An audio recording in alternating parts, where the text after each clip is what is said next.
Following the success of the D-Day landings, Allied forces found themselves locked in fierce, grueling combat in the hedgerow fields of Normandy.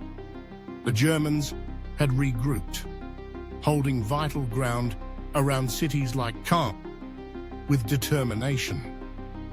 Progress was agonizingly slow, casualties heavy.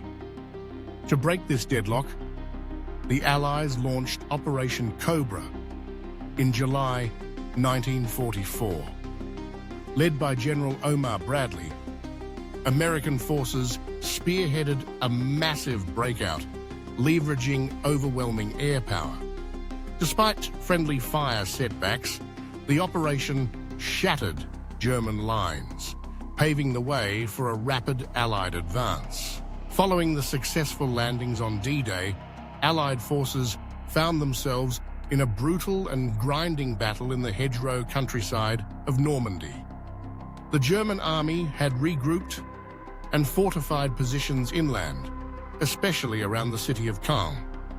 Progress was slow, and heavy casualties were mounting.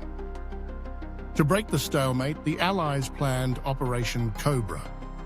Launched on July 25, 1944, Operation Cobra was spearheaded by American forces under General Omar Bradley.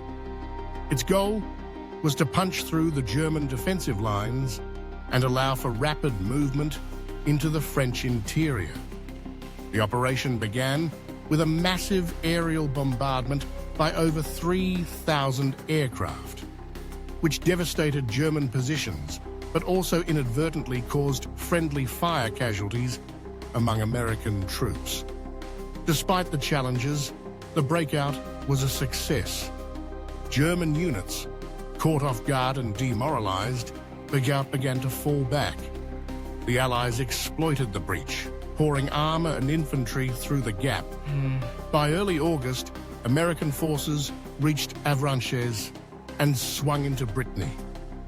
Meanwhile, British and Canadian troops launched Operation Bluecoat to prevent German reinforcements from reaching the US front.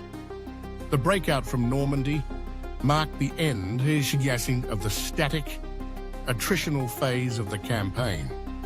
Allied forces were now on the move, and the liberation of France was within reach. Section 2. The liberation of Paris and Operation Dragoon. As Allied forces surged through northern France, the question of liberating Paris came into focus.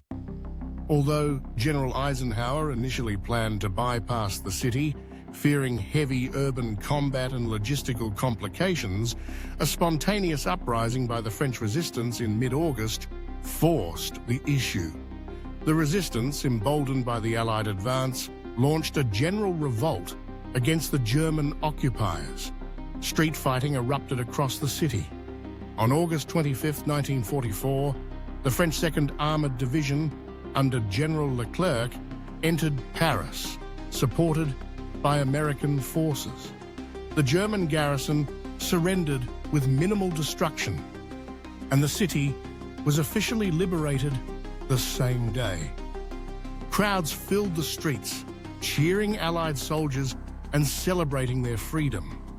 Meanwhile, in southern France, Operation Dragoon was launched on August 15, 1944, aimed at opening a second front and securing vital ports like Marseille and Toulon. The operation involved American, French, and British forces.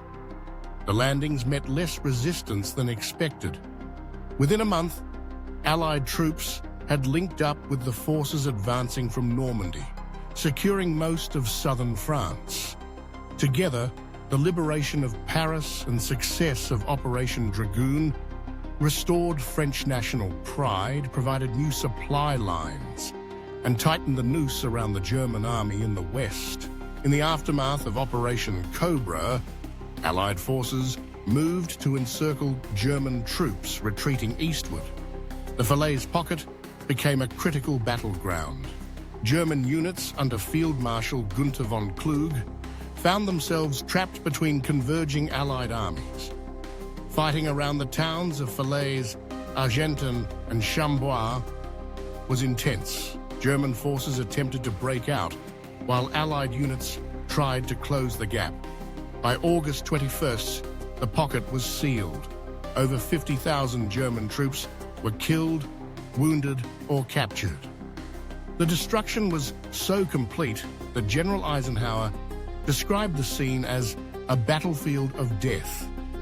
The collapse of German resistance in Normandy paved the way for the rapid liberation of Belgium and much of northern France. Within weeks, the Allies had crossed the Seine and were heading for the borders of Germany itself. German forces fell back in disarray, and the Western Front was reshaped entirely.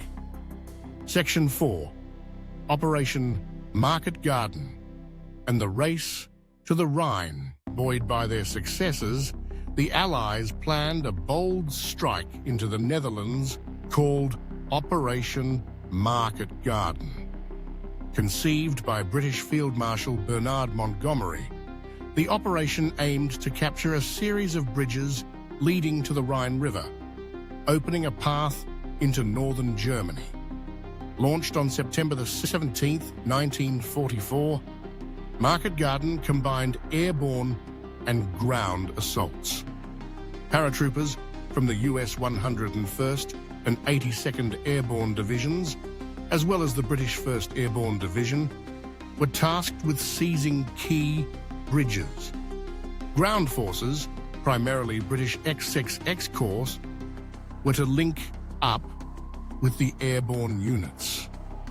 Initial progress was promising, but German resistance stiffened. The final objective, the bridge at Arnhem, proved too far. British paratroopers were surrounded and suffered heavy casualties before withdrawing. The operation ended in failure, delaying the Allied advance and highlighting the risks of overextension. Despite the setback, the Allies continued to push east. Antwerp was liberated in early September, and supply lines began to improve. As autumn approached, Allied armies stood poised on the doorstep of Nazi Germany. Section 5, the Battle of the Bulge, Germany's last counterattack. In December 1944, Hitler launched a surprise offensive in the Ardennes region of Belgium, known as the Battle of the Bulge. This counterattack aimed to split Allied lines, recapture the port of Antwerp, and force a negotiated peace. German forces achieved initial success, exploiting fog and poor weather to prevent Allied air support. American units, especially the 101st Airborne Division in Bastogne, were surrounded and outnumbered. But stiff resistance and rapidly improving weather allowed Allied air power to strike back. By January 1945, the bulge in the Allied line had been erased. The Germans suffered irreplaceable losses in men, tanks, and aircraft. The failure of the Ardennes offensive marked the beginning of the end for Nazi Germany. Section 6, Crossing the Rhine and the fall of the Third Reich. With spring approaching, Allied forces prepared to invade Germany itself. In March 1945, American troops seized the Ludendorff Bridge at Remagen, allowing them to cross the Rhine and establish a bridgehead. Simultaneously, the Soviet Red Army was advancing from the east. Allied and Soviet forces raced toward Berlin. On April 25, 1945, they met at the Elbe River, dividing what remained of Hitler's shrinking empire. On May the 7th, Germany unconditionally surrendered in Reims, France. The next day, Victory in Europe Day, VE Day, was celebrated. The war in Europe was finally over. What began on the beaches of Normandy had ended in the ruins of Berlin. Conclusion: The road from Normandy to Berlin was paved with extraordinary courage, immense sacrifice, and the unwavering determination of the Allied forces. What began on June 6, 1944, as a daring landing on the beaches of northern France evolved into a full-scale liberation of Western Europe.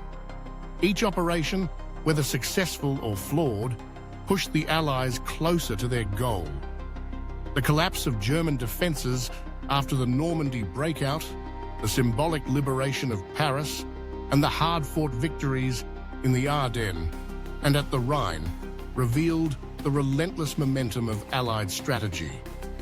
Coordinated assaults from the west and the east squeezed the Nazi war machine into submission.